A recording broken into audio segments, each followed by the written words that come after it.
Detective Comics 2026 Annual, Issue 1, Tom Taylor writing, Nicola Scott on art. For the main story, anyway. So I'll get into it. And I read this, Matt did not. Matt saw Lobo and said, no, Bo. No, Bo, I'm out.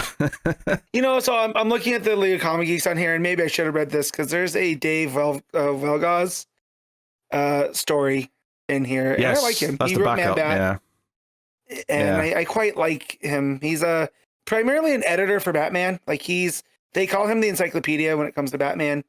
He's worked on the character for so long at DC, so it's cool when he gets a chance to be creative instead of just an editor. And yeah, I mean, I do have this. I did pick this up. I just didn't read it. Mm-hmm. So yeah. Well, there's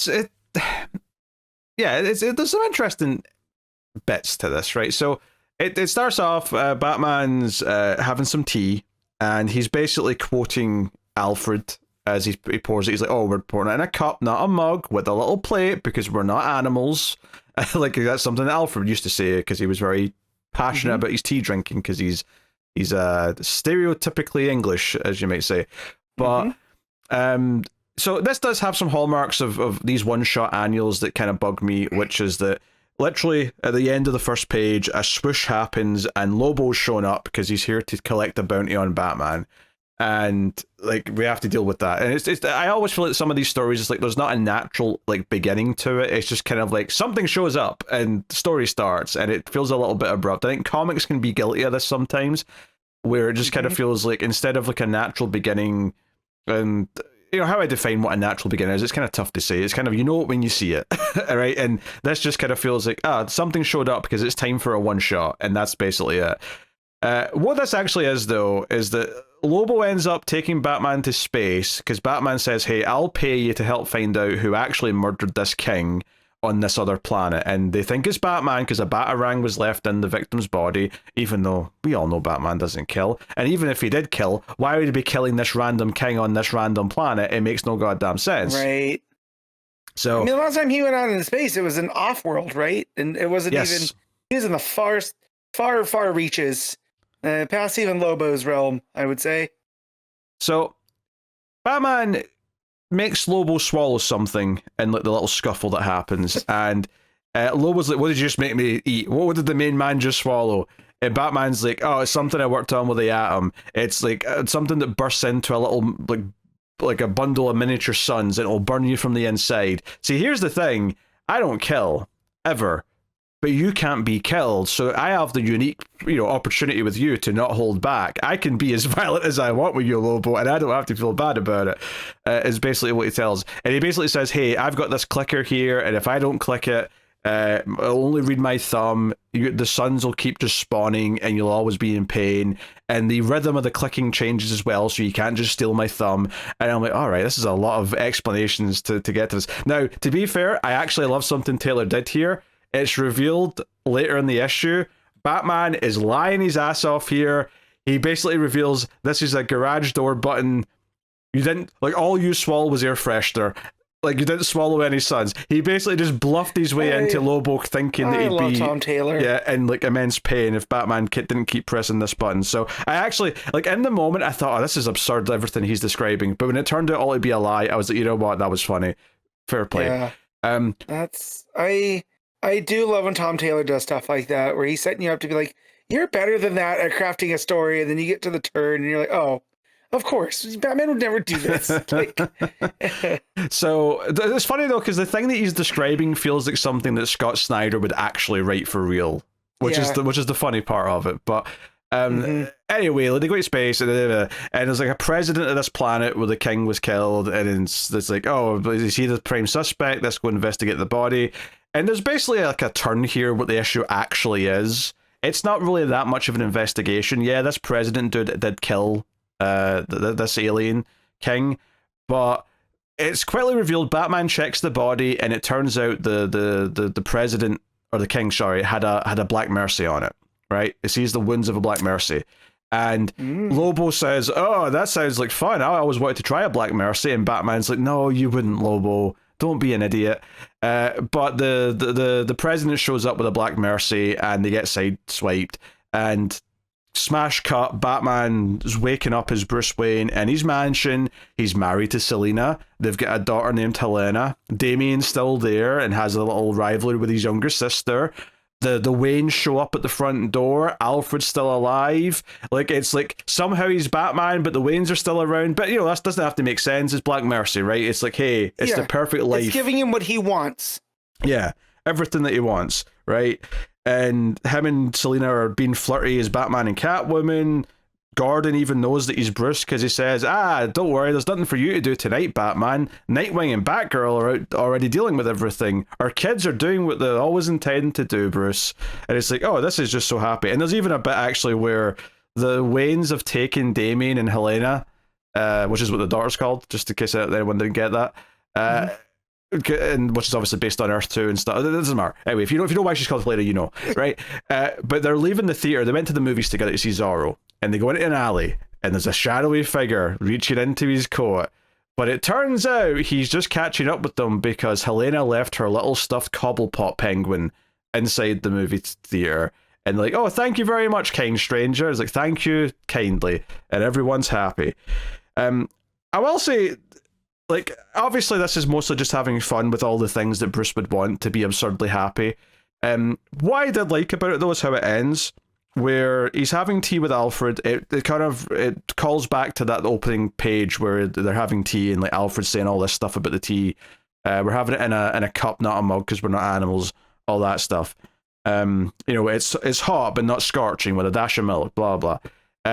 He's having tea with Alfred, and then there's just a black speech bubble out of nowhere that just says Bruce, and Bruce just closes his eyes and says, "I know," and it's Batman. Batman's standing behind Alfred. He's like, "Hey, I'm sorry, but it's time to wake up." And I love this idea that he kind of knew deep down it was Black Mercy the whole time, but he just, he enjoyed it for a day. He was like, okay, I'm very analytical. I know what this is. And then he says goodbye to Alfred, and Alfred says he understands, and he's like, oh, I wish you were still around, old man, or whatever. And Alfred, just as he's fading away from this world, just kind of says, hey, you don't have to have your happiness only in this dream. You can actually have some happiness in the real world. So it's actually kind of a nice little ending that, once again, Taylor pulling on the heartstrings of Alfred's death. But I like the ending. I like this idea that he kind of knew he was in a dream the whole time, but he was just kind of enjoying it until the manifestation of Batman in his head is like, look, it's time to wake up. Which he does. He pulls the Black Mercy off of Lobo, which normally you can't do because it'll kill the host. But it's Lobo, so yeah, just go for it. And so yeah, they quickly win. The royal family here are like, hey, we're thankful for you. Batman takes Lobo's bike home because Lobo wants to have a Black Mercy again. He's like, hey, I quite like that. Put it back on me. And the final page just reveals what his like perfect reality is. He's one of the space dolphins. Okay. Right. And That's the most I've ever liked Lobo was in 52 when they get there and he's become like this pope of the space dolphin religion, and he's trying not to be violent, and like the situations they have him in 52 keep trying him. And I want to say that was Mark Waid that had written that part. Maybe it was Morrison. That seems actually more like Morrison than it's a very Morrison-y concept, I think, yeah. Yeah. And like it was the most I've ever liked Lobo, and everything else that I've read since with Lobo has paled in comparison. So I'm glad that Taylor made that his Black Mercy. Yeah, that he's just out there with the space dolphins. And they did set it up in the issue, actually. They flew past the dolphins, and Lobo's like, we're stopping for a minute. We have to watch the most beautiful thing in the universe. And I'm like, all right. But then it came back at the end with his fantasy. So, but the dolphin that he is does have a chain and does have the mustache going over the top of the dolphin. I mean, it's not a lip, but you know what I mean. And I'm sure it looks great because it's NICOLA Scott. Yeah, it's NICOLA Scott art. It's good. And the story was called For the Main Man Who Has Everything. Okay. Which is it's a good title. Checks out. I get it. That's fine.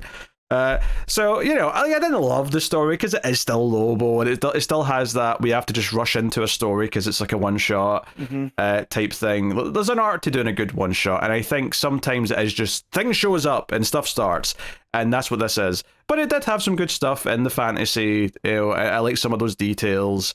and the ending was kind of fun. So, you know, it has that Nicola Scott art. It has Tom Taylor's sort of wit to the humor and stuff. So, not a bad time. I'd probably be like a 7.5 if I'm just rating on the main story on its own.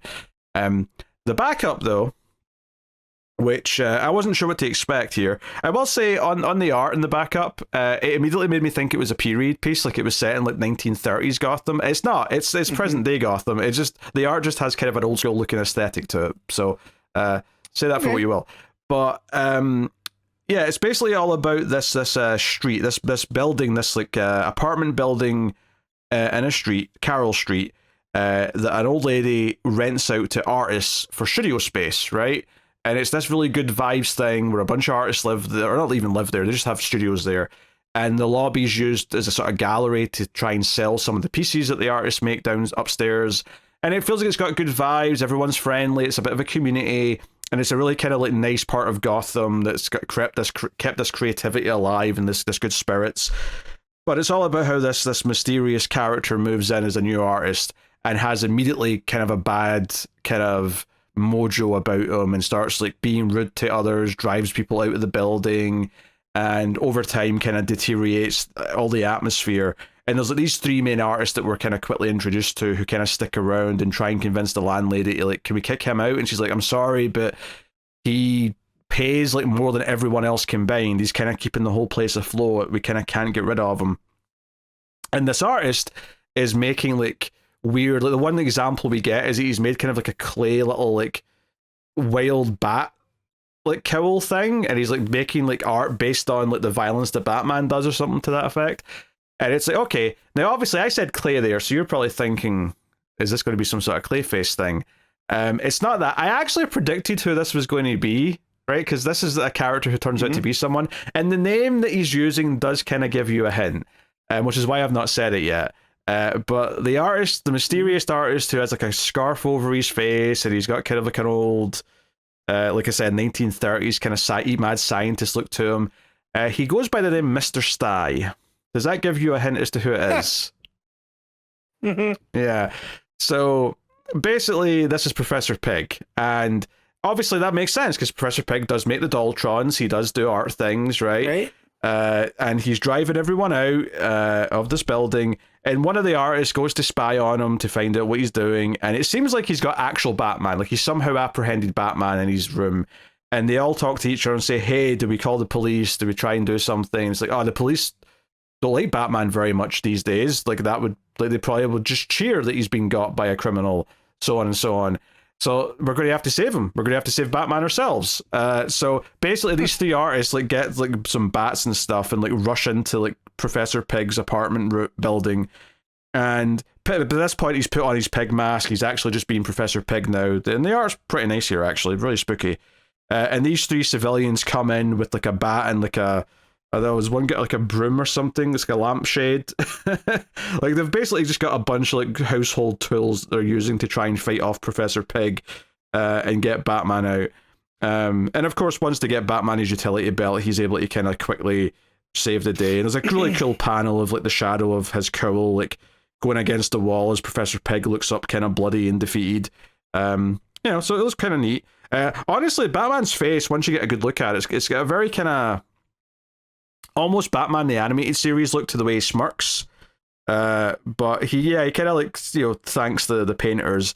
And of course I'm thinking, well, he's going to like, you know, pay for the building, right? To make sure that this building can keep going and whatnot. Not exactly. He kind of like helps put on an art gallery show in the building, and he invites like the Atom and Oliver Queen and Dinah to come, and they all like buy art from here. So all the artists basically make a bunch of money. And there's also this big art piece of Batman with a like a censored Professor Pig thing that he's holding.